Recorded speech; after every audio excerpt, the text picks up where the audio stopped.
tuned into Quick Charge, the high voltage podcast bringing you the top stories in electric vehicles and sustainable energy daily. And it's all powered by Electrek.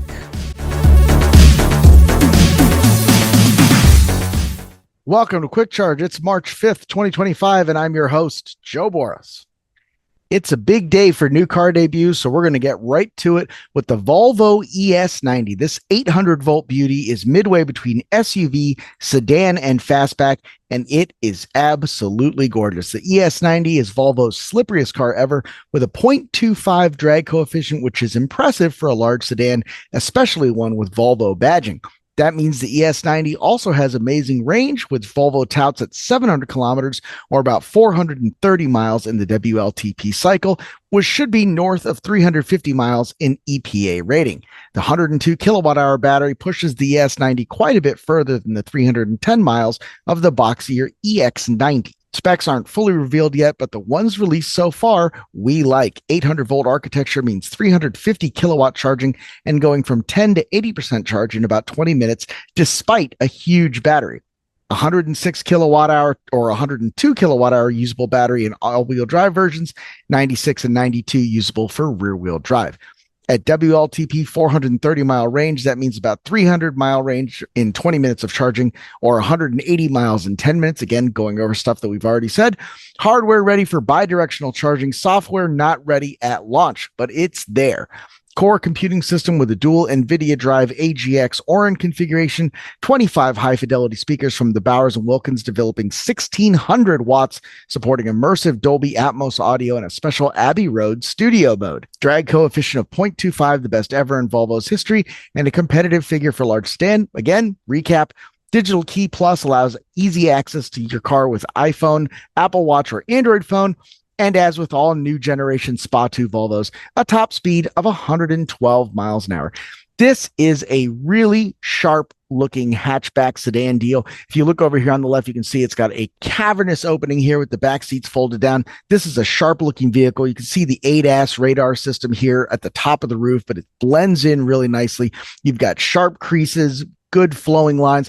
This is a beautiful car. This is what the Polestars should be. And I think personally, a stylish car like this makes a case to say that, hey, all the Polestars really should have just been gussied up Volvos to begin with. Inside, we've got multiple lighting options here, interior studio versus exterior natural lighting, showing off some of the ways that this leather and wool interior with the light natural wood plays off itself and gives you that light, airy feeling that Volvo has always believed translated into luxury. This is a very different take than that sort of cockpit vibe that you get out of an Audi or an Acura. This is much more open, architectural. Again, very Swedish design.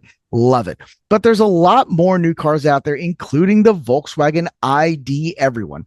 This is a show version of a production car, a new electric Golf-style vehicle that's set to launch next year for about 20,000 euros. Per a detailed press release from Volkswagen today, the ID Everyone made its global debut as a sporty, compact show car that offers a preview of the production version slotted to launch sometime in 2027. The production version will follow the ID2 All, which should arrive in Europe as early as 2026, and it's expected to start at around 27,000 US dollars. Both the Volkswagen ID2 All and ID Everyone, official production name pending, will launch as part of the new electric urban car family designed in Europe for Europe and will feature the automaker's front-wheel drive MEB platform technology. The release did not mention software, but considering the vital components for the EV success has been a hurdle for the brand, we expect at least some of Rivian's technology to make its way into these Euro models following a $5.8 billion partnership announced last summer. According to Volkswagen brand CEO Thomas Schaefer, the ID Everyone will help complete a diverse portfolio of electrified models of all sizes for Europe and other markets. The ID Everyone represents the last piece of the puzzle on our way to the widest model selection in the volume segment. That's according to the Volkswagen press release. We will then offer every customer the right car with the right drive system, including affordable, all-electric, entry-level mobility.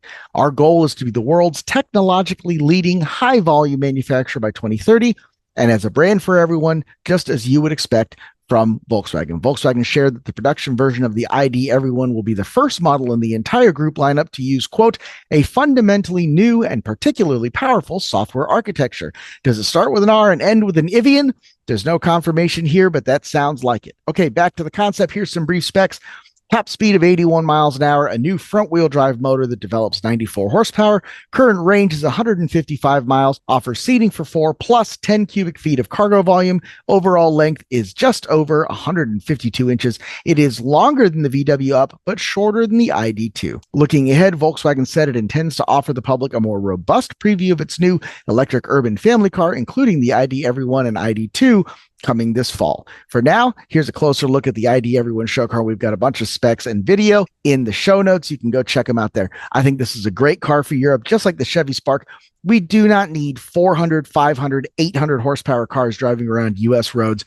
100 horsepower, 150 is plenty. That's what we had for decades. And man, if you didn't think a Camaro RS was slow, you weren't living in the 90s, my friend. But there's still a lot more vehicles out there, kind of the opposite of this Volkswagen for everyone.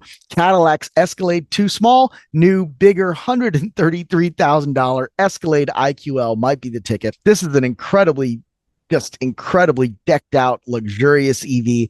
Definitely worth checking out if you're a livery town car kind of driver, if you're an Uber XL driver. There's a ton of incentives out there for businesses looking for a vehicle like this. Almost definitely going to be a class 3, so big rebates and incentives out there for commercial fleets. Definitely go check this out. And finally, the Chevy Silverado EV Trail Boss and 1,100 horsepower ZR2 electric race truck concept. This is all really cool stuff. It's in the show notes over at electrek.co. Go check those out and find out more about all that American excess.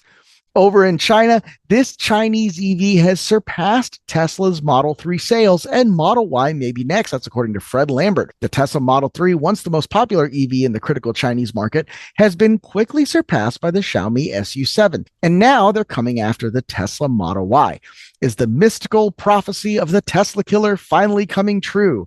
Hey, maybe it is, maybe it isn't, but Elon isn't doing himself any favors in terms of keeping that title, especially saying all the things he's saying and getting involved in politics the way he is. And it's having a negative effect on the brand. Yesterday, we talked a little bit about Tesla sales continuing to plummet. Well, now we have more data and we can see a 70% decrease in Germany, 44% in France, 34% in Netherlands, 45% in Norway. We've got nearly 50% in Denmark, over 40% in Portugal. Overall, throughout Europe, there's a 43.5% drop compared to last year. And the UK is the only market where, sales have gone up. That's 7.7%.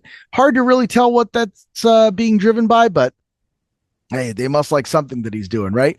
Now, in the US, in order to get those sales back up, Tesla is offering a rare 0% interest financing deal. And we covered this on the last episode, but it's worth repeating. You can get a Tesla Model 3 for 0% financing or zero money down and 0.99% financing if you qualify for that $7,500 federal tax credit. I'll have a link to that in the show notes, but I want to go over this deal here as kind of proof that you guys are incredibly fickle and I can never, ever please you. I come on this show several times a week and talk about Elon doing ridiculous, crazy stuff. And it's all bad, right? I don't have a ton of really nice things to say about Elon. And for people who are big fans of Elon, they go to the comments, they complain, we banter, it's fun. So today I said something positive about Elon and I got negative comments. So screw you guys. I'm just going to do whatever I want to do. Say what you will about Elon Musk, and I say plenty over on the Quick Charge podcast.